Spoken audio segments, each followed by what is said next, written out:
அனைவருக்கும் வணக்கம். இன்னைக்கு ஒரு சின்ன இடைவெளிக்கு பிறகு மரியாதைக்குரிய மூத்த பத்திரிகையாளர் திரு முத்தலீஃப் அவர்களை நம்ம சந்திக்க போறோம். வணக்கம் சார். வணக்கம். இடைவேளை நீங்க தான் ஏற்படுத்துனீங்க. நான் இல்ல. ஆமா சார். ம். அது நம்ம ஒளிப்பதிவாளர் உடல்நிலை சரியில்லாத காரணத்தால் போன வாரம் வர முடியவில்லை. சார் நெறைய நடந்துருச்சு சார். நம்ம போன தடவ சந்திச்சதுக்கும் இப்போதைக்கும் நடுவுல. எனக்கு உங்ககிட்ட பார்த்த உடனே வந்த உடனே கேள்வியா கேட்கணும்னு நான் நெனச்சது சார். நேத்து இருந்து ஒரு நேரேட்டிவ் ஒண்ணு செட் பண்ணப்படுது. அது ஊடகங்கள்ல கட்டமைக்கப்படுது. இன்னைக்கு தினத்தந்திலயும் தலைப்பு செய்தி அதுதான். திமுக ஐடிவிங்களையும் எடுத்து அதான் போட்டுக்கிறாங்க. இந்தியா டுடேவே எங்களுக்கு குடுத்துட்டாங்கப்பா சர்டிபிகேட். ம். என்ன சர்டிபிகேட் குடுத்துருக்காங்க அப்படின்னா, இன்னைக்கு தேர்தல் நடந்தாலும் திமுக தான் கவர்ன்மெண்ட் ஃபார்ம் பண்ண போகுது. 48 விழுக்காடு வாக்குகளை பெற்று ம். எதிர்ல இருக்கக்கூடிய அதிமுக, பாஜக அவங்க கூட்டணி அமைஞ்சா அவங்களுக்கு வந்து 37% ஓட்டு தான் வரும். ம். அப்படின்னு சொல்லி எலெக்ஷன் வேற எதுக்கு நடத்திக்கிட்டு அப்படியே 5 வருஷம் நாங்க பாக்குற கன்டினியூ பண்ணிட்டு போறோம் அப்படின்ற லெவல்ல இருக்காங்க சார். சொல்லுங்க சார். எம்பி சீட்டும் குடுத்துருப்பாங்கல்ல. சார் எம்பி தொகுதி நடந்தாலும் எத்தனை கிடைக்கும்னு சொல்லியிருப்பாங்க. சார் எம்பி தொகுதிக்கு தான் சார் இதுல போட்டிருக்காங்க. 234க்கு இங்க எதுவும் போட்ட மாதிரி தெரியல. எம்பி தொகுதியில 3 தொகுதி தான் கிடைக்கும். 3 2 அல்லது 3 அப்படின்னு போட்டிருக்காங்க. ம். நான் உங்ககிட்ட இத பத்தி நான் நிறைய பேசணும்னு ஆசைப்படுறேன். இது உருட்டா கரெக்டா அப்படின்ற இடத்துல இருந்து ஆரம்பிச்சிடலாம் சார். இந்தியா டுடே வந்து வாரம் எடுப்பாங்க. அது தெரியுமா? ம். வாரம் அவங்க ஒரு இது எடுத்துக்கிட்டே இருப்பாங்க. அதுக்கேத்த மாரியும் பண்ணுவாங்க. இன்னைக்கு டிஎம்கேக்கு எழுச்சி பயணம் இந்த மாரி விவகாரங்களுக்கு பிறகு, அப்புறம் ஆன்டி இன்கம்பன்சி ஏற்கனவே ரொம்ப போய்க்கிட்டு இருக்கு. கண்டிப்பா. அப்ப இதெல்லாம் வரும்பொழுது அவர்களுக்கு சில விஷயங்கள் தேவைப்படுது. அப்ப அவர்கள் சில விஷயங்கள இன்ஃப்ளூயன்ஸ் பண்றாங்க. இது ஒரு பக்கம் நடக்குது. ஓகே. நீங்க பார்த்தீங்கன்னா 2020ல இதே இந்தியா டுடே அவர கூப்பிட்டு பேட்டிலாம் எடுத்து ம். எல்லாம் பண்ணாங்க. முதலமைச்சர்லயும் அவர் தான் இப்ப டாப்ல இருக்காருன்னு. ஆனா 17%. ம். இப்படிலாம் போடுறாங்க. விஜய் வந்து முதலமைச்சர்ல டாப்ல இருக்காரு, செகண்ட்ல இருக்காருன்னா பார்த்துக்குங்க அந்த ம். சர்வே எப்படி இருக்கும்னு. ம். இது ஒரு விஷயம். அப்போ 3 தொகுதி தான் ஜெயிக்கும் அப்படின்னு சொல்றாங்க. இப்ப நான் அவங்கள்ட்ட ஒரு கேள்வி கேட்கிறேன். 2024ல் ஸ்ப்ளிட் ஆகி இருந்த பொழுது அதிமுகவுடைய நிலை எப்படி இருந்தது? 22 இந்த பக்கம் 18. 18 அத விட்டுருங்க. பொதுவா பார்க்கறது ஜனங்கள்ட்ட ஏடிஎம்கே உடைய மரியாதை எப்படி இருந்தது? ஏடிஎம்கே மேல அந்த வெற்றி வாய்ப்பு மத்த விஷயங்கள். ஏடிஎம்கே மேல உள்ள நம்பிக்கை. இப்போ இந்த எழுச்சி பயணம் இதெல்லாம் வச்சுக்கங்க. ஜெயிச்சிருவாங்களோ அப்படிங்கிற ஒரு பார்வை. அப்போ அப்ப என்னயா பண்ண போறாங்க? ஒண்ணுமே கிடையாது. பிஎம் கேண்டிடேட்டே உங்ககிட்ட இல்ல. பிஜேபி தான் செகண்ட் வரும். ஆமா. ஞாபகம் இருக்கா? ஆமா. அந்த நேரத்திலேயே வெறும் தொண்டர்கள் வாக்கு. வெறும் தொண்டர்கள் வாக்கு இது வைக்கும் பொழுது 21%, 18% என்டிஏ. நான் தேர்தல் முடிஞ்ச உடனே என்னதான் நடக்குது? என்ன இவர்கள் பிரிந்ததுனால என்னென்ன நஷ்டம்? அனலைஸ் பண்றீங்க. பண்ணும் பொழுது 13 தொகுதிகள். நான் அந்த லிஸ்ட் வச்சுட்டு வந்துட்டேன். நேத்தா உட்கார்ந்து தொகுதி வாரியா நம்பர்ஸ வச்சே நீங்க அனலைஸ் பண்ணி பாக்குறீங்க. பண்ணும் பொழுது ஓகே. 13 தொகுதிகள எளிதாக வெற்றி. சேர்ந்து நின்றுந்தா. லாக்ஸ்லலாம் அடிச்சிருக்காங்க. ஓ. இப்போ கோவை, தர்மபுரி ம். இங்கெல்லாம் பார்த்தீங்கன்னா லாக்ஸ்ல அடிச்சிருக்காங்க. திருப்பூர், தருமபுரிலாம் லாஸ்ட் சுற்று வரைக்கும் போயிட்டு இருந்துச்சு சார். சௌமியா அன்புமணி அவர்கள். அதே மாதிரி இது விருதுநகர் இதெல்லாம் லாக்ஸ்ல அடிக்கிறாங்க. ஆரணி அப்படி பார்த்தா 13 தொகுதிகள் ஜெயிச்சிட்டாங்க. இது இல்லாம ஒரு 5, 6 தொகுதிகள் 8000, 10,000 அதான் லாக்ஸ்ல ஆல்மோஸ்ட் 50-50 வரீங்க நீங்க இப்போ. அப்படி இருந்த ஒண்ணும் இல்லாத ஆன்டி மோடி தேர்தல்ல மோடி ஏடிஎம்கே வேணுமா வேணாமா இல்லைன்னு பிரச்சாரம் உருவாக்கி அண்ணாமலைக்கும் இவர்களும் டக்கப்பார் போய் இந்த காலகட்டத்திலேயே 15 தொகுதிகளுக்கு மேல என்டிஏ அலையன்ஸ் அடிக்குதுன்னா இன்னைக்கு அன்னைக்கு இருந்த ஸ்டாலினுக்குரிய மரியாதை இந்த கூட்டணி கட்சிகள் இருக்குல்ல, தோழமை கட்சிகளோட நாங்கள் கொள்கை கூட்டணி 1000 கத்தி குத்துகள் நடந்தாலும் கொள்கை என்று வரும்பொழுது கத்தியெல்லாம் புடுங்கி போட்டு பேண்டேஜ் போட்டுக்கிட்டு இப்படி இருப்போம்னு சொன்னாங்கல்ல. ஆமா சார். இப்ப அது இருக்கா? சண்முகம் போன வாரம் கூட பேட்டி கொடுத்து வெளிப்படையா கட்சி செய்யறாரு. திருமாவளவன் ஒரு நாளைக்கு இப்படி ஒரு நாளைக்கு அப்படி, இங்கிட்டு ஒரு குத்து அங்கிட்டு ஒரு குத்து. காங்கிரஸ் உடைய மேலிட பொறுப்பாளர் வந்துட்டு 100 தொகுதி கேட்க போறோம்னு சொல்றாங்க. இப்ப இந்த மாதிரிலாம் ஓடிக்கிட்டு இருக்கிற நேரத்துல இந்த கவர்மெண்ட் நீங்க பெரிய அளவுல 2024ல கூட ஓரளவுக்கு மெயின்டைன் பண்ணாங்க. அதுக்கப்புறம் பார்த்தீங்கன்னா லாக்அப் படுகொலையில இருந்து ஆணவ படுகொலையில இருந்து பல விவகாரங்கள்ல இவர்கள் அம்பலப்பட்டு போய் கிடக்குறாங்க. அப்ப இந்த நேரத்துல இந்த இது சர்வே கரெக்டான்னு நீங்க முடிவு பண்ணுங்க. 2, 3ன்றாங்களே இப்ப தேர்தல் நடந்தா. அதான் எப்படி? அப்ப அது உருட்டு தானே சார்? உருட்டு தானே. நீங்க பாருங்க. இப்ப எழுச்சி பயணம் ஒரு எடப்பாடி பழனிசாமி போறாரு. நீங்க எழுச்சி பயணம்னா அவங்க துட்டு கொடுத்து தான் கூட்டுவாங்க அவங்களும் ஒன்றும் அப்படியே எடப்பாடி சொன்ன உடனே அப்படியே கூட்டியிருக்கிறது. இன்னைக்கு அந்த மாதிரி இருக்குதுன்னா தாவேக்காக மட்டும்தான். அதுலயும் ஆள் வச்சு தான் கூட்டு வராங்க. இந்த மாவட்ட செயலர்லாம் சொந்த காசு செலவு பண்ணி தான் வண்டியை வச்சு கூட்டு வராங்க. நாம் தமிழர் சொல்லலாம் சார். நாம் தமிழர் சொல்லலாம், கம்யூனிஸ்டுகள் சொல்லலாம். சொந்த காசை போட்டு வருவாங்க. அந்த மாதிரி நீங்க பாத்தீங்கன்னா இருக்கிற கட்சிகள் சிலதான். மற்ற கட்சிகள் வந்து ஆள் திரட்ட தான் செய்வாங்க. ஆனா ஆள் திரட்டினா அது தெரிஞ்சிடும். நீங்க அந்த கூட்டத்துல பார்த்தாலே எனக்கு என்னன்னு இருப்பான், எப்ப முடியும்னு இருப்பான்னு. ஆனா இந்த ஒவ்வொரு கூட்டத்திலுமே ஒரு எழுச்சி காணப்படும். 118 கூட்டம். கிட்டத்தட்ட ஒரு 60 லட்சம் பேர்கிட்ட அவர் சந்திச்சிட்டார். அப்போ இந்த கூட்டங்கள் இதில் வர்ற எழுச்சிலாம் பார்க்கும்பொழுது இவர்கள் திரட்டுவதை தாண்டி ஒரு பொதுமக்களுடையது. அதனால தான் ஆம்புலன்ஸ் உள்ள போகுது, அந்த எழுச்சி பயணத்துக்கு எதிராக பேச்சுகள், மற்ற விஷயங்கள். ஆனால் அவர் வைக்கிற கேள்விகளுக்கு பதில் சொல்ல முடியல. அப்போ இது எல்லாமே பாசிட்டிவாக போய்கிட்டே இருக்குனாரு. இன்னொன்று பாருங்க, சொல்லுங்க. மெயின் ஸ்ட்ரீம் மீடியாக்கள் இவர்களை பற்றி கண்டுக்கல. இப்போ இவர்களை மாதிரியே அவங்களும் கையில் எடுக்க பார்த்தாங்க. மெயின் ஸ்ட்ரீம் மீடியாவெல்லாம் கையில் எடுக்கிறதுக்கு எல்லா முயற்சியும் எடுத்தாங்க. கொஞ்சம் கூட அந்த சைட்லேருந்து யாரும் ஒத்து ஏன்னா இன்னும் நேர்மையாளர்கள் இல்லை, பயம். நம்ம வந்து இந்த சைடும் இது பண்ணிட்டோம்னா அவர்கள் கோச்சிக்குவாங்க. அதாவது கல்யாணம் பொண்டாட்டியை பழைய காதலன் சந்திச்சா பொண்டாட்டி எப்படி பயப்படும், ஏய் வராதையா போயா நிற்காதையா, அந்த அளவுக்கு அதிமுக சைடில் நீங்கள் அவங்க நியூஸை கவர் பண்ண மாதிரியே எங்கள் நியூஸை கவர் பண்ணுங்க, அவங்க என்ன பண்ணுறாங்களோ நாங்களும் அதே பண்ணுறோன்னு சொன்னாலும் வரமாட்டேங்கன்றாங்க. கல்யாணம் ஆயிடுச்சு போ, என் வீட்டுக்காரர் தானே முக்கியம், நீ வராத. 2-3 மாசம் ஆச்சுன்னா அதுக்கப்புறம் வர ஆரம்பிச்சிருவாங்களோ சொல்ல முடியாது. இவங்க அதோட அதிகாரிகளே லைட்டா 2 பக்கமும் பேலன்ஸ் பண்றக்கூடிய அதிகாரிகள் பிரச்சனையே இல்லைங்க. அவன் நடிச்சுக்கிட்டே இருப்பான், நாளைக்கு பக்கம் ஏற்றிட்டாங்க போவான். அந்த இப்போ டிஜிபி மேட்டர்லையும் பாருங்க, அசிங்கப்படுத்தி விட்டு நாளைக்கு அங்கே போய் நின்றுக்குவோம். மேட்ரு என்னன்னா, இங்கே வந்து இவர்கள் எடுக்கிற சர்வே மற்ற விஷயங்கள்ல திமுகவுக்கு பிரச்சனைன்னு தெரியுது. இன்னைக்கு அந்த இது இந்தியா டுடே எடுத்த சர்வே விட பெண் எடுத்த சர்வேல திமுகவுக்கு தான் ஒரு 120 தொகுதிகள் சிக்கல் அவங்களே எடுத்துட்டு அவங்களே பண்ணும் பொழுது அதுக்கு என்ன பண்ணலான்ற இதுல தான் அவங்க இறங்கியிருக்காங்க. ஓகே, விஜய் கட்சி உட்பட ஆளுங்களை என்னென்ன வகையில சாம பேதம் தானம் தண்டம் இழுக்கலான்ற லெவலுக்கு அவங்க முயற்சி எடுத்து போயிட்டு இருக்காங்க. அதில் தப்பு சொல்ல முடியாது, அது அவருடைய ஸ்ட்ராட்டஜி. எப்பேற்பட்ட கட்சி அவங்க எந்த அளவுக்கு போயிட்டாங்கன்னா, எடப்பாடி பழனிசாமி வந்தா கூட பாரியா பேசியா சேர்த்துக்கலாம் டிஎம்கேல அப்படி அந்த லெவலுக்கு. அவ்வளவுதான், அதுக்கு மேல வேற யார் இருக்காங்க? இல்ல அமித்ஷா வராரா பாரு, தேசிய தலைவர் மாதிரி ஏதாவது போட்டு பண்ணிக்கலான்ற அளவுக்கு அவங்க முயற்சியுடைய 100% மூவ் பண்ணிட்டு இருக்கிறாங்க. அதுல பலரையும் இழுக்கிற வேலைலாம் நடக்குது, குறிப்பாக தாவேகால இருந்து. அப்போ நீங்க வந்து இந்த இது சொல்றீங்களே, இவங்க தான் ஆட்சி பிடிப்பாங்க அதுன்னு சில மூத்த பத்திரிகையாளர்னு சொல்றவங்க அவங்களுக்குலாம் ஒரு நான் சொல்லிக்கிறது என்னன்னா, இன்னைக்கு ஒரு பேச்சு நாளைக்கு ஒரு பேச்சு இருக்கக்கூடாது. வெறுப்பு இல்லாம ஒரு விஷயத்தை அணுகுங்க. இன்னொன்று, களத்தை கொஞ்சம் நீங்க ஆராய்ச்சி பண்ணுங்க. யாரோ எழுதுறதை நீங்க நம்ம பத்திரிகை துறையில இருந்திருக்கோம். இப்போ நான்லாம் பத்திரிகை துறையில பார்க்கும் பொழுது இந்த எழுதுறவங்க பக்கத்துல நான் இருந்திருக்கேன். அவன் எவ்வளோ அளவுக்கு நாலேஜ் இருந்திருக்குது, அவன் எழுதணுன்றதுக்காக வேற வழி இல்லாமல் என்ன எழுதியிருக்கான்றதை நான் பார்த்துருக்கேன். நான்லாம் ஒரு கட்டுரை எனக்கு இப்போ தான் நான் இந்த சேனல் இந்த மாதிரி வர்றதுலாம் இதுக்கு முன்னாடி எழுத்து தான். அப்போ எனக்கு என்ன பேர்னா, நான் எப்படி எழுதுவேன்னா, இஎம்எஸ் நம்பூதிரிப்பாட்னு சொல்லிட்டு கேரளாவில் உடைய மிகப்பெரிய தலைவர், அவர்கிட்ட சொல்லுவாங்க, ஒரு கேள்வி கேட்டால் அதுக்கு பதில் சொல்லுவார்ல, அந்த பதிலை ஒட்டி ஒரு சந்தேகம் வரும்ல, அதுக்கும் பதில் சொல்லுவேன். அந்த கேள்வியிலே அதுக்கும் பதில் இருக்கும்.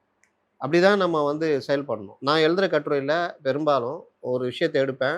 ஒரு கட்டுரையில் 67 ஜெயிக்கும் போது திமுகவுடைய பொதுச்செயலாளர் யாருன்னு சந்தேகம் வந்துச்சு. நிறுத்திட்டேன். யாரையோ கேட்குறேன். இன்றைய மூத்த பத்திரிகையாளர் பேட்டி கொடுக்குறாங்களா, பலரையும் நான் கேட்குறேன், யாருக்கும் தெரியல. அண்ணா தான் அப்படின்றாங்க. அண்ணா இல்லைங்க. என்ன எப்படி இப்படியே? அப்புறம் தேடி கண்டுபிடிச்சி கடைசியில் பார்த்தா நெடுஞ்செழியன் தான் பொதுச் செயலாளர். எப்போ ஆனார்?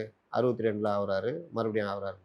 அப்போ இதுக்கு மெனக்கெட்டு அதுக்கப்புறம் அந்த கட்டுரை தொடரும். ஏன்னா அதில் இன்ஃபர்மேஷன் இருக்கணும், கிரெடிபிலிட்டி இருக்கணும், கூடுதல் தகவல் இருக்கணும். அதாவது அவங்க அதுக்கப்புறம் ஒரு சந்தேகம் வரும்ல, அந்த சந்தேகத்துக்கு பதில் இருக்கணுன்றதான் இது பண்ணணும். இப்படி தான் நீங்கள் பார்க்கணும். ஆனால் இன்னைக்கு ஒரு பேச்சு, இன்னைக்கு இந்துவில் வந்திருக்கு, டைம்ஸ் ஆஃப் இந்தியாவில் வந்திருக்குன்னா உடனே அதை வச்சு அதுக்கேற்ற மாதிரி மூளையை இது பண்ணுறது.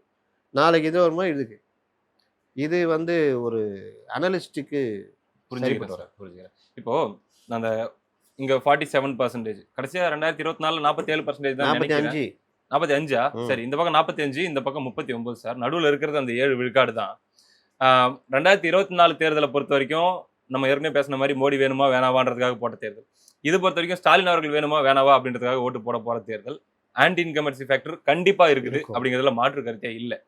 இப்போ நடுவில் இருக்கிற அந்த 7 விழுக்காடு என்ன ஆக போகுது அப்படிங்கிறதும், இந்த 7 விழுக்காடுல இருந்து எவ்வளவு இந்த பக்கம் எதிரணிக்கு மூவ் ஆக போகுது அப்படிங்கிறத பொறுத்து தான் முடிவுகள் வரப்போகுது. இதுல விஜய் அவர்களுடைய ஃபேக்டர், நாம் தமிழருடைய ஃபேக்டர்னு ஒன்று இருக்குது. நீங்க நிறைய இதை பத்தி விளக்கம் கொடுத்துருக்கீங்க. நான் இன்னும் கொஞ்சம் டீட்டெயிலாவே நான் சார்கிட்ட வந்து கேட்கணும் அப்படின்னு நான் நினைக்கிறேன். இதுக்கு நான் ஒரு உதாரணம் சொல்றேன். 2024 45 என்னமோ தான் நினைக்கிறேன். நீங்க இந்த பார்லிமெண்ட் ஃபேக்டர் என்னைக்குமே சட்டசபைக்கு உதவாது சார். அதுக்கு நடந்த இடைத்தேர்தலே நம்ம உதாரணமா சொல்லலாம் சார். 19 நினைக்கிறேன், 19லயோ 21லயோ ஒரு இடைத்தேர்தல் நடக்குது. ஒரு நாடாளுமன்ற தேர்தல் நடக்குது. அதுல திமுக ஜெயிக்குது. அங்கேயே பாத்தீங்கன்னா விக்கிரவாண்டிக்கு இடைத்தேர்தல் நடக்குது. அதிமுக அங்க ஒரு 9 தொகுதியில 22 தொகுதிக்கு இடைத்தேர்தல் ஆமா, நடக்குது ஆமா, ஆமா, ஆமா. 2019. அதுல 13 அதிமுக ஜெயிக்குது. 9 வந்து இந்த ஓபிஎஸ்லாம் எனக்கு என்னன்னு பண்ணதுல உடைய விளைவு இல்லாட்டி இன்னும் கூடுதலா வந்திருக்கும். அதான் இந்த பெட்டியில வந்து திமுக போட்டு அப்படியே இந்த பெட்டியில நீங்க அதிமுக அதை கூட போட்டிருக்காங்க. விட்டுருங்க. 2019ல படுதோல்வி என்டிஏ. ஆமா. 50% மேல 50, 52% மேல டிஎம்கே கூட்டணி. டிஎம்கே. ஏன்னா அப்பதான் ஸ்டாலின் வந்தார். 2018ல தலைவர் ஆகுறாரு. இவர்கள் செம்ம அடி வாங்கிட்டு வராங்க. எது மக்கள் நல கூட்டணி. திடீர்னு இவங்க எல்லாம் கொள்கைவாதிகள் அப்படின்னோன்னா மக்களுக்கும் ஐயோ திருமா எவ்வளோ ஆமா. ஐயோ சிபிஎம் ஐயோ இவ்வளோ நேர்மை ஐயோ ஸ்டாலின் கலைஞர் மாதிரி கிடையாது அப்படியே இலகிய உள்ளம் படைத்தவர் அவர் தலைமை இப்படிலாம் உருட்டுனாங்க. இந்த உருட்டுக்கு அது இல்லாமல் ஃபர்ஸ்ட் டைம் தான் எல்லாரும் ஆட்சிக்கு வருவாங்க. அடுத்து காங்கிரஸ் தான் ஆட்சிக்கு வரும். பிஜேபி 5 வருஷம் அங்கே வந்து சித்தோத்திரம் ராகுல் காந்தி தான் பிரதமர் ஆவார் அப்படின்னு. இதில் ஜோக் என்னன்னா எவனுமே ராகுல் காந்தி பிரதமர் வேட்பாளர் சொல்லல, நம்மால் மட்டும் சொல்லிட்டாங்க. சொன்ன உடனே 2 ஸ்டேட்ல தான் செம்ம அடி. கேரளாவில் அடிச்சு நவுத்திட்டாங்கக்கா. சிபிஎம் ஒன்றும் இல்லாமல் போச்சு. 19 தொகுதி ஜெயிச்சாங்க. இங்க அடி நவுத்தி 50 சில்லற பர்சன்டேஜ். இவங்க 20 22க்குள்ள. அப்போ இந்த வித்தியாசம் இருக்குல்ல 28% இது. அப்போ நம்ம என்ன நினைச்சோம்னா என்னதான் இருந்தாலும் இதே கூட்டணி அதே ஸ்டாலினுக்கு மரியாதை எல்லாம் இந்த சைடு பார்த்தீங்கன்னா கொரோனா ஏகப்பட்ட பிரச்சனை நிதி இழப்பு ரெட்டைத்தலை ஐயோ அதுதாங்க பெரிய தலை அந்த இது எல்லாம் சேர்ந்து பிரச்சனை. அப்போ இவர்கள் செம்ம ஸ்வீப் அடிக்க போறாங்க. ஏன்னா ஸ்டாலின் தான் வராரு, விடியல் தர போறாரு. இங்க ஆனா நடத்தின போராட்டங்கள் பேசின பேச்சுகள் போக்குவரத்து மெடிக்கல் அந்த இவங்க மருத்துவர்கள் உண்ணாவிரதம் இருக்கிறாங்களா படுத்து இன்னும் ஒருத்தர் 10 கிடப்பான் இவர் போய் அங்கேயே படுத்துக்குவாரு ஐயா. ஆமா இவங்க போக்குவரத்து தொழிலாளர் பணம் கேட்டு ஓய்வு பெற்ற போக்குவரத்துனா இவர் அங்கே போயிடுவாரு. என்ன பிரச்சனை 100 நாள்ல 100 நாள் நம்ம வருவோம் நீங்க போராட்டத்தை வாபஸ் வாங்க எல்லாம் முடிச்சிடலாம். எல்லாத்துக்கும் இதே மாதிரி அந்த தேர்தல் அறிக்கையே அவ்வளோ ஒரு அற்புதமாக தயாரிச்சாங்க. அதில் இப்போ நம்மளுக்கெல்லாம் ரொம்ப பங்கு உண்டு. அந்த டைமில் வந்து இந்த ஆட்சி ஒழியணும்னு அவ்வளோ இது பண்ணும். இந்த அறிக்கை வேணும் இது வேணும் சில அறிக்கை ஐடியாவே இது எப்படி பண்ணுங்க அது பண்ணுங்க எல்லாம் ஓசி தான். நீங்கள் வேற ஏதாவது நினச்சிக்க போறீங்க. ஒரு இதில் தான் நம்ம பண்ணுறோம். நல்ல வேலை சொல்லிட்டீங்க சார். ஆமாம் ஏன்னா இது பண்ணணும் அதை பண்ணணும் இதுக்கு அறிக்கை விட சொல்லுங்கள் இதை இப்படி அடிக்க சொல்லுங்கள். ஏங்க என்னங்க அதுக்கு ரியாக்ட் பண்ணாமல் இருக்காரு உடனே இதோ பண்ண சொல்கிறேன் சார். இது இன்னைக்கு ஸ்டாலினுக்கு நெருக்கமாக இருக்கிறவங்களுக்கும் தெரியும். ஓகே நான் யார்கிட்ட பேசினேன்னு அவ்வளோ தூரம் இது. இந்த மாதிரி பல பத்திரிகையாளர் பேசினாங்க. இயற்கையாகவே நம்ம ஆட்கள் எப்படின்னா திமுக ஆதரவு மனநிலை அதை குடும்பத்து ரீதியாக வருவான். ஃபர்ஸ்ட் முதல் தலைமுறை பட்டாதாரி அதுன்னு அந்த ஃபேமிலியே டிஎம்கே ஃபேமிலி என் ஃபேமிலியும் அப்படி தான். அப்போ இவங்க எல்லாமே இயற்கையாகவே இன்றைக்கும் அது அப்படியே அது ஒரு பக்கம் சலுகைகள் ஒரு பக்கம்ன்றதுனால இன்னும் அப்படியே இப்படி ஆயிட்டாங்க. அப்போ அது ரொம்ப ஓவராக இருந்தது. 2வது இவர்கள் பண்ண டிஃபேம் ஒன்றுமே இல்லையா ஒரு நீட்டு பண்ண முடியுதா பண்ணிட்ட பத்தியா துரோகம் பண்ணிட்டியா அப்படின்னு. ஆனால் கரெக்டாக நீங்கள் சட்ட ரீதியாக பார்த்தீங்கன்னா என்ன பண்ண முடியும் நீ இருந்தாலும் என்ன பண்ண முடியும். உச்ச நீதிமன்ற தீர்ப்பு இது இந்த மாதிரிலாம் பண்ணி பெருசாக வரும் பொழுது நம்ம நினைச்சது 96 மாதிரி ஒரு படுதோல்வியை அதிமுக 190+ அடிப்பாங்கன்னு நினைச்சோம் சார். திமுக 200 தாண்டிடுவாங்க. மீதி ஒரு 30 சில்லறை இவங்க வருவாங்க. பெரிய படுதோல்வின்னு ஒண்ணுமே நடக்கலையே. 39% 22 39 17%க்கு மேல இன்னுமே அந்த லைவ் பார்த்தது ஞாபகம் இருக்கு சார். காலையில இருந்து சாயந்தரம் வரைக்கும் 75 தொகுதிகள். அதுல எடப்பாடி பண்ண தவறான முடிவு இல்லாட்டி 100 தொகுதிகள் டிடிவியை உள்ள சேர்த்துருந்தா 100 தொகுதிகள். டிடிவி பிரேமலதா இவங்க எல்லாம் உள்ள இருந்தாங்க 100 தொகுதிகள். இன்னொரு பக்கம் கமல்ஹாசனும் இவரு டிடிகேவும் நாம் தமிழர் கட்சியும் பிரிச்ச வாக்குகள் இது எல்லாம் சேர்ந்துதான் ஓரளவுக்கு வெற்றி இவர்கள் தப்பிக்க வச்சது. நீங்க டிடிவி இவர்கள் சேர்த்திருந்தா மெஜாரிட்டி இருந்திருக்காது டிஎம்கேக்கு. இவ்வளவும் 10 ஆண்டு கால anti incumbency plus peak Modi எதிர்ப்பு. அது மட்டும் இல்லைங்க வழக்கமான தலைவர் இல்ல ஸ்டாலின் புதுசா வந்திருக்காரு. வேற லெவல் எங்க போனாலும் போறாரு. மின் கட்டணமா மாதந்தோறும் மின் கட்டணம் கவலையே படாதீங்க. இனி உங்களுக்கு அந்த பிரச்சனை இந்த மாதிரி ஒவ்வொன்றுத்துலையும் பெட்ரோல் விலை குறைப்போம் அந்த விலை குறைப்போம் அவங்க பார்த்துருக்கீங்களா எல்லாம்.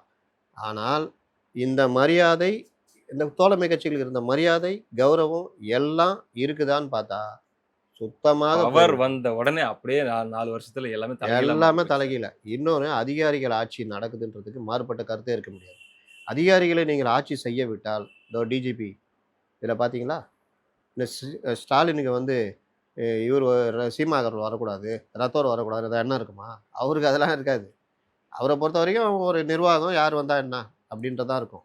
இப்போ கலைஞரோ ஜெயலலிதாவோ இந்த மாதிரி இருக்கும். ஏன்னா புரியுது. அவர்களுக்கு அதிகாரிகளை பத்தி தெரியும். புரியுது, புரியுது. தொலைச்சி கட்டுறோம்னா தொலைச்சி கட்டுறோம் தான். ஜாங்கிட்லாம் என்ன கதியானாருன்னு தெரியும். ம். இவரே பண்ணாரு. எடப்பாடிய ஜாங்கிட்ட தூக்கி தஞ்சாவூர் டிரான்ஸ்போர்ட் கார்ப்பரேஷன் ஒண்ணு உருவாக்கி அங்கே டிஜிபியா இருங்கன்ட்டாரு. டிஜிபி தமிழ்நாடு ஃபுல்லா. ஆனா ஒரு சின்ன டிஸ்ட்ரிக்ட்ல போய் உட்கார வச்சுட்டாங்க. ம். ஜெயலலிதா ஜாபர் சேட்ட மண்டபம் இதுல தூக்கி போட்டாங்க. அங்க என்ன ஒண்ணுமே கிடையாது. ம். ஒரே ஒரு டேபிள் சேர் தான் இருக்கும். ஒரு எஸ்ஐ தான் அவர் கீழ ரிப்போர்ட் பண்ணுவாரு. ம். அந்த மாரிலாம். ஆனா இவருக்கு அதெல்லாம் கிடையாது. இவருக்கு ம். எந்த அதிகாரி பத்தி எதுவும் ஒரு இதுவே ஒரு பாசிட்டிவும் கிடையாது, நெகட்டிவும் கிடையாது. புரியுது. ஆனால் இவர்கள் ரத்தோர் வந்துருவாரு, சீமா அகர்வால் வந்துருவாங்க அப்படின்ற வரக்கூடாது அப்படின்றதுக்காகவே பேனல் போகாம இதுவரைக்கும் போகாம இருக்கு. வேற காரணம் இருக்காதுல்ல. 8 பேர் தான் இருக்காங்க மொத்தமே. அந்த பேனல் அனுப்பிச்சு விட்டீங்கன்னா, அதுல 3 பேர் அனுப்ப போறாங்க. அந்த 3 பேர் இவங்க 2 பேர் அந்த 3 பேர்ல வந்துருவாங்க. அப்போ பேனல் அனுப்புனா தானே! அப்படின்ற மாரி போகுதுல்ல. கோர்ட்ல போயிட்டு ப்ராசஸ் கரெக்ட்டா இருக்கு சார் சொல்லிட்டு, ப்ராசஸே நடக்கல இதுவரைக்கும். அப்ப யார் வாங்கி கட்டிக்க போறா? யாரு கெட்ட பேர்? அதிகாரிகளுக்கா? அப்ப எங்கேயோ தவறுகள் நடந்துகிட்டே இருக்குது. இந்த மாதிரி விஷயங்கள் ஒவ்வொன்னா, நீங்க அஜித் குமார்லருந்து, கவின்லருந்து எது எடுத்தாலும் தூய்மை பணியாளர்கள். தூய்மை பணியாளர்கள் பெரிய இது. இன்னைக்கு எங்க தூய்மை பணியாளர் நடந்தாலும் பெரிய கவரேஜ் பண்ற அளவுக்கு இவர்கள் ஒரு தாக்கத்தை ஏற்படுத்திட்டாங்க. ஆமா. இதுல நீலம் உள்ள வருது, நக்சல் டீம் உள்ள வருதுன்னா, இத தடுக்க வேண்டியது உளவுத்துறை. இதுக்கான ரிப்போர்ட். அப்போ இந்த மாரி வர்றத தடுக்கணும்னா என்ன பண்ணணும்? சரி என்ன பிரச்சனை? அவங்க அதே சம்பளத்தை இவங்களுக்கு கொஞ்சம் கூட ஒரு ரூ. 2000 கேட்குற மாரி பண்ணி விடுங்க சார். ம். யார் உள்ள வந்தாலும் அந்த ஜனங்க ஏத்துக்க மாட்டாங்க. ம். இத தானே பண்ணணும். ஆனா, நீங்க அவங்க தலையிடுற அளவுக்கு அவ்வளோ பலகீனமா இருந்தாங்க. கடைசியில அவங்கள வந்து ரொம்ப எல்லாரும் பார்க்க அப்படி கலச்சி கிளச்சி போட்டு பெரிய ஒரு இது அது பண்ணி நடக்கிற அன்னைக்கு கூட ம். ஒரு முதல்வராக, ஒரு துணை முதல்வராக நீங்க சாதாரணமா முதல்வர விட்டுருங்க. துணை முதல்வர இதுக்கு கையில எடுத்துடணும். ஏன்னா அவரு சிட்டில படம் பார்க்க இருக்கீங்க. போயிட்டாரு ஆ சார். போய் நேரா உட்காந்து என்னங்க நடக்குது நான் பார்த்துக்கிறேங்க. ஒரு 6 மாசம் கிடையாதுங்க. அவங்களுடைய ஒப்பந்தம் இங்க அதிகாரிகள்ட்டயோ ஒரு 6 மாசம் தள்ளி போடியா. ஒப்பந்தம் ரத்துங்க. 6 மாசம் பொறுத்து பார்த்துக்கலாம். அவங்கள்ட்ட சொல்லிடு. நீங்க தொடருங்க. அப்படியே வந்தாலும் இந்த சம்பளத்தோட கூட 2000 உங்களுக்கு வருங்க.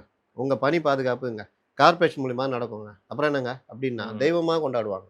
உதயநிதி. ஜஸ்ட் இந்த எலக்ஷன் டைம்ல வர இந்த பரபரப்பு அப்படி இத இன்னும் தள்ளியாச்சும் கொஞ்சம் எடுத்துட்டு போட்டுருக்கலாம். போணும். ஆ. இப்ப இந்திய எதிர்ப்பு போர்லாம் பார்த்தீங்கன்னா, கலைஞர் விளையாண்ட சித்து விளையாட்டுகள் அவ்வளோ கதை சொல்லுவாங்க. ம்.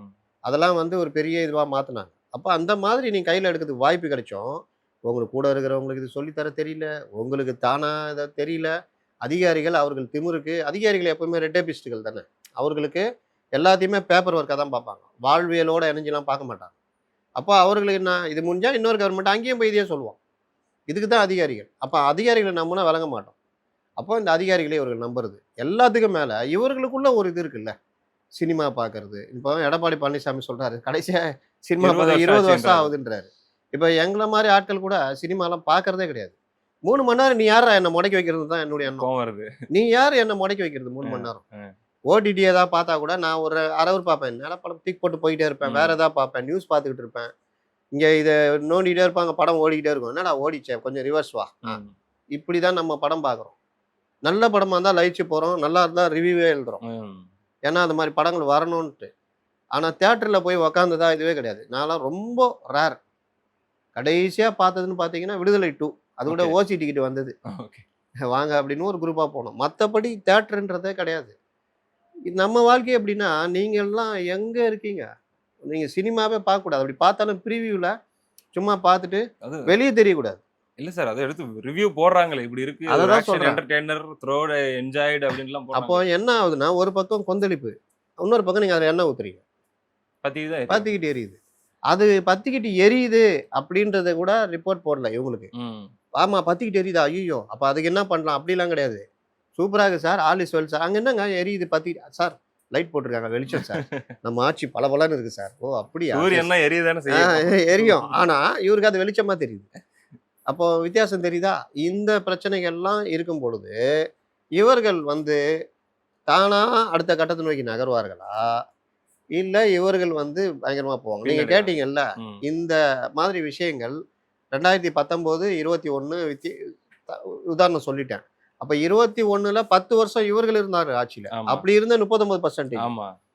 இப்போ பார்த்தீங்கன்னா, இவர்கள் இருக்கிறாங்க. அதே கூட்டணி பேர் கெட்டு போயிருக்குது. 24ல நீங்க 13 இடத்த இழந்திருக்கீங்க. சேர்ந்து நின்னுருந்தா 15 இடத்துக்கு மேல. போயிருக்கோம். அப்போ 26ல நீங்க எப்படி இவர்கள அடிக்க முடியும்? அதுவும் இதுல இன்னொரு விஷயம் கூட நான் கூடுதலா பார்க்கணும்னு நெனச்சேன். இந்த வாட்டி கடைசி நிமிஷத்துல எப்படியும் டிடிவி முதற்கொண்டு இன்ஃபேக்ட் சசிகலா அவர்கள் கூட பிரச்சாரம் பண்ணலான்னு ஒரு எதிர்பார்ப்பு இருக்கிறதாக சொல்றாங்க. எந்த அளவுக்கு உண்மைன்னு தெரியல. அந்த 2021ல சவுத்துல பண்ண சில மிஸ்டேக்குகளையும் அவங்க சரி பண்ண வாய்ப்பு இருக்கு. ஒன்று சொல்லிட்டா, ம். சசிகலாவிடம் முதல் சுற்று பேச்சுவார்த்தை முடிந்து விட்டது. பாசிட்டிவ். பாசிட்டிவா? இன்னைக்கு அவங்க பேட்டி கொடுத்துருக்காங்க, பார்க்கலையா? அறிக்கையை பார்த்தேன். ஒன்றுபட்ட அதான் அறிக்கை தான். ஒன்றுபட்டால் உண்டு வாழ்வு. ஒன்றுபட்ட அதிமுக, திமுக வீழ்த்தணும். நம்ம மோதி ரத்தம் சொட்டக்கூடாது. ஏன்னா முதல் சுற்று அவங்கள்ட்ட போயிடுச்சு. யார் பேசியிருப்பான்னு உங்களுக்கே தெரியும். ஓகே. அப்போ பாசிட்டிவ். ஓகே. அப்போ அடுத்த இது இப்படியே போகும்போது டிசம்பருக்கு மேலே சசிகலா இறங்கி பிரச்சாரம். நீங்கள் ஒன்று தெரிஞ்சுங்க, தமிழகத்தில் தெளிவாக பேசக்கூடிய தலைவர்களில் சசிகலா ஒரு ஆள். ஓகே. மிரண்டு போயிருக்கேன். என்னன்னா அவங்கள டிபார்ட்மெண்ட் வைஸ் பேசுறாங்க. அவங்க இயல்புக்கு அவங்கள பேச விடணும். ஏங்க 38 வருஷம் அனுபவங்க. ஜெயலலிதாவை சொல்றாங்களே அனுபவம் இல்லைன்னு. ஒரு முக்கியமான ஒரு அந்த காலத்து தலைவர் பேசிட்டு இருக்கும்போது ஒரு புது தகவல் சொன்னார். மிரண்டுட்டேன் நான். எம்ஜிஆர் ஆட்சிக்கு வந்து ஒரு 2 வருஷத்துல ஆட்சியை கவுக்குறாங்கல்ல, அந்த பீரியடுக்கு பிறகு எம்ஜிஆருக்கு ஒரு அதிகாரிகள் எல்லாம் பார்த்தீங்கன்னா டிஎம்கே சப்போர்ட்டர். அதில் வார்த்தை விளையாட்டு நடக்குது. எம்ஜிஆருக்கு இது அமைச்சர்களுக்கும் இந்த மாதிரி விஷயங்கள்ல இது இருக்கு. எம்ஜிஆர் வந்து மற்றவர்களையும் நம்ப தயாரா இல்லை. எம்ஜிஆர் யாரையும் நம்ப மாட்டார். ஓகே. அப்போ எம்ஜிஆர் என்ன பண்றாரு, அந்த நேரத்தில் ஜெயலலிதா துக்ளக்கில் எழுதிட்டு இருக்காங்க கட்டுரை. அவங்கள வச்சு பிக்னிக்னு ஒரு பத்திரிகை ஆரம்பிக்கிறாங்க. ஆனந்த விகடனில் தான் அந்த பிரிண்டிங் எல்லாம். ரெகுலராக ஆனந்த விகடன் வந்து எழுதுவாங்க. துக்ளக்கப் அங்கே தான் பிரிண்ட் ஆகுது. அந்த பத்திரிகையை ஆரம்பித்து போகுது, கொஞ்ச நாளில் நிறுத்திடுறாங்க. அதில் ஜெயலலிதா எழுதிட்டு இருக்கிறாங்க. ஜெயலலிதா ஒரு எழுத்தாளர், எழுதுவாங்க, பொலிட்டிக்கலாகவும் எழுதுவாங்க. அப்போ ஜெயலலிதாவை வந்து ஷோ மூலிமா இது மூலிமா ஏதோ ஒரு வகையில் எம்ஜிஆர்கிட்ட மறுபடியும் எம்ஜிஆர் கூப்பிட்றாரு. அதில் வந்து ஜெயலலிதா கொடுத்த அசைன்மெண்ட்டு ஃபைல் ஃபுல்லாக அனுப்பிச்சிடுவார். ஃபுல்லாக படிக்கணும். அந்த வார்த்தை விளையாட்டுகளை கண்டுபிடிச்சி இது இந்த அர்த்தம், இந்த வார்த்தைக்கு பதிலாக இதை போடணும், இது இந்த அயோக்கியத்தனம் பண்ணுறாங்க, ஃபுல்லாக ஈவினிங் ஆனால் போயிடும். ஃபுல் அண்ட் ஃபுல்லு இது இந்த ஒர்க்கை ஃபுல்லாகவே ஜெயலலிதா பார்த்துருக்காங்க.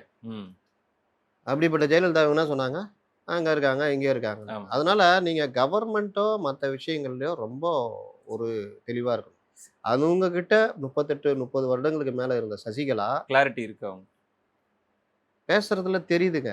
புரியுது. நீங்கள் பார்த்தீங்கன்னா அன்புமணி ராமதாஸ், டிடிவி, எடப்பாடி பழனிசாமி, சசிகலா இவங்க பேசுகிற அந்த அரசியல்லாம் பார்த்தீங்கன்னா வேறு லெவலில் இருக்கும். இந்த விஷயத்தை இப்படி தான் அணுகணும். நீங்கள் அரசியல்ன்றது வெறுமனே அதிகாரிகள் சொல்லி கேட்டால் அவன் படிச்சுட்டு வந்து தான் சொல்லுவான். 10 வருஷம் ஆனாலும் அவன் படித்து வந்தது தான். கொஞ்சம் பேர் அதிகாரிகள் தான் கொஞ்சம் மனதோட மக்களோட சமூக பின்னணியோடு இயங்கிறதுக்கு ஐடியா சொல்லுவாங்க. அவங்கள தான் நம்ம கூட வச்சுக்கணும். ஆனால் இதில் இவ்வளோ கமிஷன் வரும், இது வரும், இந்த இடத்துல மக்களுக்கு பாதிப்பு, அது பார்த்துக்கலாம் சார், போலீஸ் ஃபோர்ஸ் வச்சு அப்படி பண்ணலாம் அப்படி பண்ணலாம் சார்ன்றாங்கல்ல, அது டேஞ்சரு, ஆட்சிக்கு கேடு. நீங்கள் எம்ஜிஆர் வந்து அந்த ஒரு தன்மையோடையே இருந்தார். அதுக்கேற்ற அதிகாரிகளையும் வச்சுக்க பார்த்தார். ஜெயலலிதா அதோடைய தொடர்ச்சியாக இருந்தாங்க. புரியுது. நீங்கள் கறவை மாடு திட்டம் 1000 ரூபாவும் கறவை மாடு திட்டத்தையும் ஒப்பிடுங்க. புரியுது. அதுக்கேற்ற ஒயின் ஷாப்புக்கு போவோம், இல்லை 2 நாள் வீட்டு செலவுக்கு ஆகும், அது கரைந்து போகும். இது பெருகும். கவர்மெண்ட்டுக்கும் லாபம். பால் எங்கே போவோம்? சொசைட்டியில் தானே ஊற்றுவீங்க. பால் உற்பத்தி பெருகுச்சு. 42 லட்சம் வந்துச்சு. ஓகே. இன்னைக்கு எவ்வளோ தெரியுமா? 32 31 தான். 26லாம் போச்சு. மறுபடியும் ஏதோ கொஞ்சம் ஏற்றி கொண்டு வந்து 27 29 கொண்டு வந்திருக்காங்க. அப்போ நீங்கள் எங்கே போயிருக்கணும்? 2016 2016 ஜெயலலிதானா 16லலாம் இதாகிட்டாங்க. அதுக்கு முன்னாடியே 42 லட்சம். அப்போ 10 வருடம் கழித்து 26லனா நீங்கள் எங்கே போயிருக்கணும்? 60 லட்சம் லிட்டருக்கு மேலே போயிருக்கணும். ஆமாம் சார். அப்போ நம்ம பால் உற்பத்தி பெருகுச்சுன்னா வருமானம் தானே. சீமான் சொல்கிறது கிட்டத்தட்ட இது மாதிரி தான். கால்நடை சார்ந்த அந்த விஷயங்கள் மிகப்பெரிய வருவாய் ஈட்டக்கூடிய ஒரு அரசுக்கு வருவாய் ஈட்டக்கூடிய இது. இதுக்கு சிறந்த உதாரணம் first Gujarat, second Karnataka, third Andhra. இவங்க நம்மளே ஆந்திரா கிட்ட தான் வாங்குறோம். ஏன் நம்ம இதில் ஃபெயிலியர்? இது ஒரு துறைன்னு அந்த துறைக்கு பார்த்தா அதை ஃபுல்லாக ஒரு ஆர்எஸ்எஸ்ஸையும் இதையும் திட்டிகிட்டு இருப்பார். அதுக்கு தான் அதை தாண்டி அவர் துறையில் வேலை செய்யணும், செய்ய மாட்டார். இன்னொருத்தர் நாசரை போட்டாங்க. இப்போ அவர் தானே நாசர் தானே இப்போ இருக்காரு. மறுபடியும் மாற்றிட்டாங்க. அந்த பீரியடும் இப்படி தான். அப்போ இந்த துறையை செழுமைப்படுத்தி இதில் வெளிநாட்டு மனோ தங்கராஜ் அவர்கள் தான் மறுபடியும் போயிட்டு வந்துட்டார். ஃபெயிலியர்னு அமிச்சாங்க. மறுபடியும் பரீட்சை எழுதி பாஸ் ஆகிட்டு மறுபடியும் வந்துட்டாங்க. எதில் ஃபெயில் ஆனாலும் அதில் பாஸ் ஆகிட்டார்.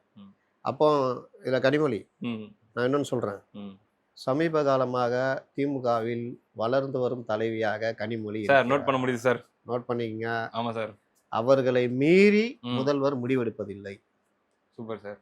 நானும் நிறைய பாக்குறேன் சார். திமுக தொண்டர்கள் வந்து அக்கா அக்கான்னு சொல்லி ஒரு ஏதோ ஒரு விதமான திமுக தொண்டர்ல விட்டுருங்க, தங்கச்சி தங்கச்சின்னு ஒருத்தர் உருகுறாரு. அப்படியா? ஏன்னா ஆ. அவர்களுடைய பவர் ம். வேற லெவல்ல போய்கிட்டு இருக்குது. விட்டா கட்சியை கையில் எடுக்கிற டெல்லியை லெவல். மையப்படுத்தி போகுது சார். ஆமா, வேற என்ன. ம். அப்போ அவர்களை நோக்கி தான் அவங்க சொல்றத கேட்குறாங்க, அவங்க சொல்றத பண்றாங்க. ம். அது ஒரு பார்ட்டு. சரி. அப்போ இந்த கனிமொழியுடைய இத பத்தியே தனியா நம்ம விவாதிக்கணும் போல ஆமா, இருக்கு. அதுல வந்தவர் தான் மனோ தங்கராஜ், ம். சல்மா இந்த ஓகே, மாதிரி ஓகே, போன்றவர்கள். ஓகே. அப்போ இந்த இந்த பால் வளம் நம்ம அங்க மேட்டருக்கு வந்துருவோம். அப்போ பால் வளம் வந்து மக்களுடைய விஷயங்களை சார்ந்து இருக்கு அப்படின்றப்போ நம்ம அதுல மிஸ் பண்றோம் அப்படின்னா, இந்த மாதிரி தான் ஒவ்வொரு திட்டங்களும். அம்மா உணவகம் போறான்.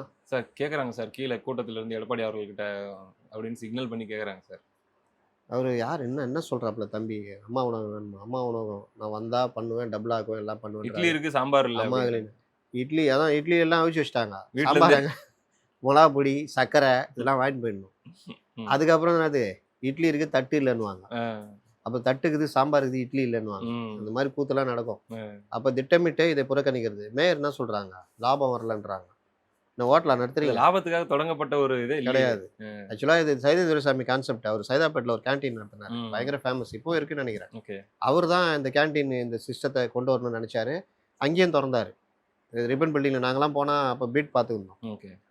கொலக்கட்டை 5 ரூபா, ம். களி, ம். உளுந்தங்களி, ம். இந்த வயசுக்கு வந்தவங்களுக்கு இந்த இதெல்லாம் கொடுப்பாங்க. இந்த இடுப்பு இதுக்கெல்லாம் ரொம்ப புரியுது. இது. எல்லாருமே சாப்பிடலாம், அவ்வளோ நல்லது அது. அப்புறம் கேழ்வரகு புட்டு, இந்த மாதிரி இயற்கை சார்ந்த விஷயங்கள். அப்புறம் அந்த இது முடக்கத்தான் கீரை குழம்பு, அது இதுன்னு சாப்பாடு 10 ரூபா. இந்த மாதிரிலாம் அங்கே பண்ணியிருந்தாங்க. இப்போ இருக்கா இல்லையான்னு தெரியாது. ஏன்னா இவருக்கு தான் நல்ல விஷயமும் பிடிக்காது. ம். அதனால அவர் அப்போ தான் அந்த கான்செப்டை தான் ஜெயலலிதா பார்த்துட்டு நல்லா இருக்கே, இது கவர்மெண்ட் பார்த்துக்கும் அப்படின்ட்டு தான் அம்மா உணவகம்னு கொண்டு வந்தது. 200 ஃபஸ்ட்டு. அப்புறம் பார்த்தா 400 ஆயிடுச்சு. அப்புறம் மருத்துவமனைகள்ல அது ஒரு பெரிய புரட்சிங்க. நீங்கள் ஆந்திராலேருந்து வெளி மாநிலங்கள்ல வெளி மாவட்டங்கள்ல இருந்துலாம் வந்து நீங்கள் தங்குறீங்கன்னா அந்த அட்டன்டருக்கு பெரிய பிரச்சனை சாப்பாடு. ம். காலையில் டிஃபனு, ஆமா சார். நோயாளிகளுக்கு காலைல டிஃபனு. நோயாளிகள் ரொம்ப நோயாளி தான் அந்த இதெல்லாம் கொடுப்பாங்க. ரொட்டி, பால் ஆமா, இந்த ஆமா, மாதிரி. ஆமா.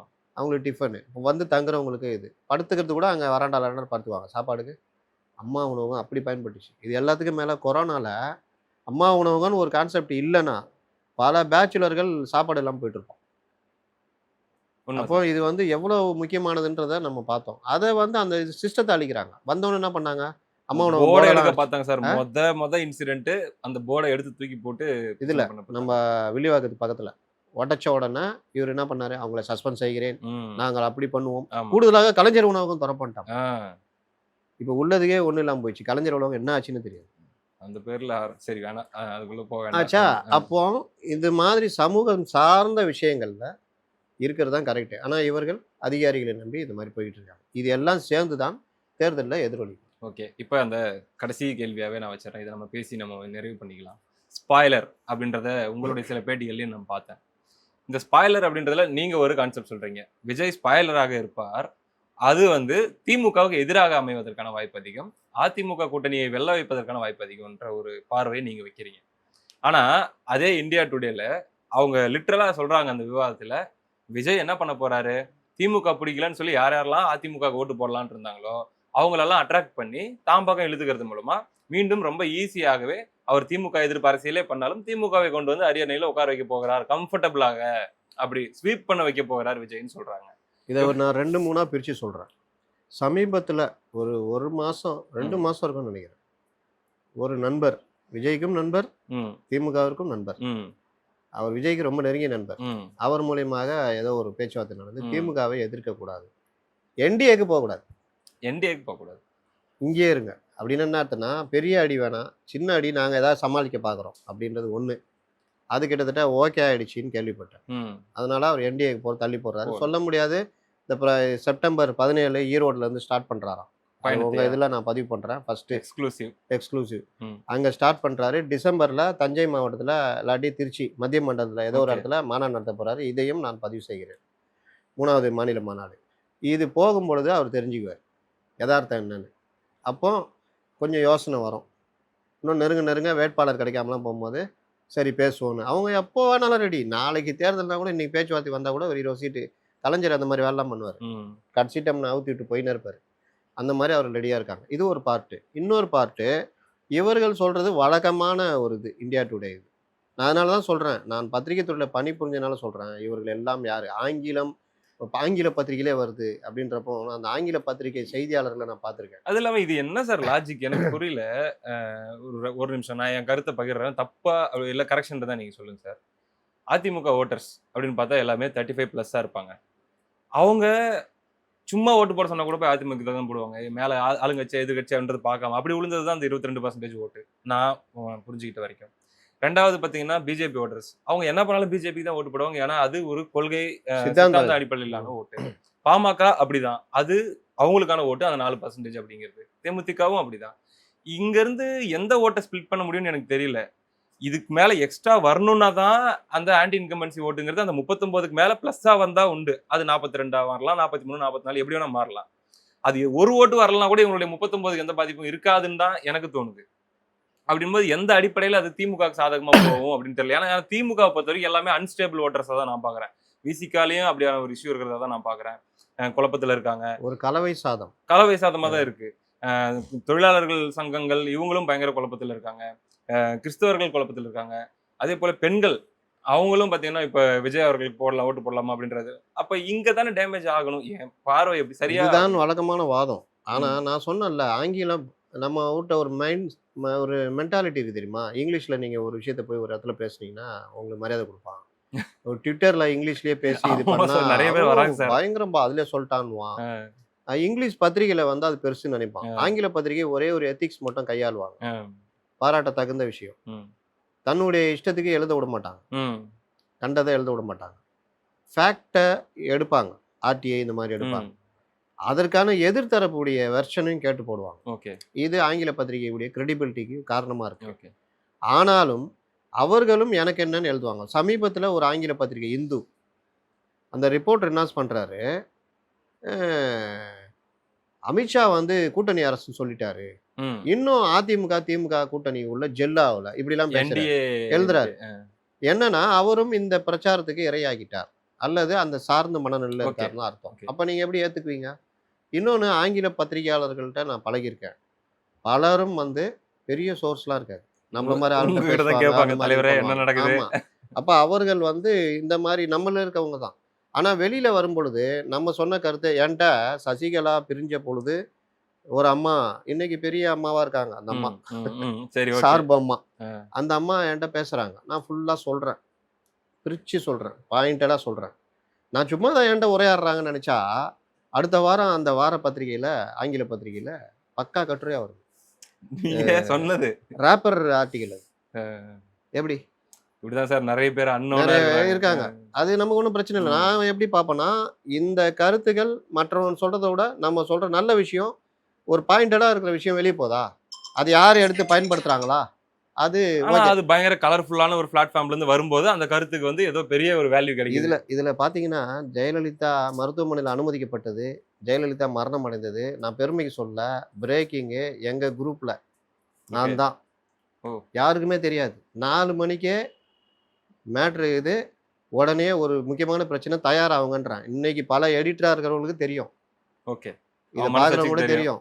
அப்போ எல்லாரும் வந்து கேட்குறாங்க, ஏங்க அப்போ என்னன்னா காலையில தான் இவர் சொல்லியிருக்காரு இட்லி சாப்பிட்டாங்க. இது உண்மை, இட்லி சாப்பிட்டாங்க நல்லா இருந்தாங்க. ஆனால் அட்டாக் 4 மணிக்கு வருது. 4 மணிக்கு வந்துருச்சு. அப்போ போடுறப்ப என்னங்க டிஸ்சார்ஜ் தானே அப்படி இப்படின்றாங்க. ஏங்க டிஸ்சார்ஜ்னா நான் ஏங்க போட போறேன் அப்படின்றேன். ஆனால் டிஸ்சார்ஜ் தான் ப்ரிப்பேர்டாக இருந்தாங்க. அதெல்லாம் உண்மைங்க, அதெல்லாம் உண்மைங்க. ஆனால் அவங்க வீல் சேர்ல போற நிலைமையில தான் இருந்தாங்க.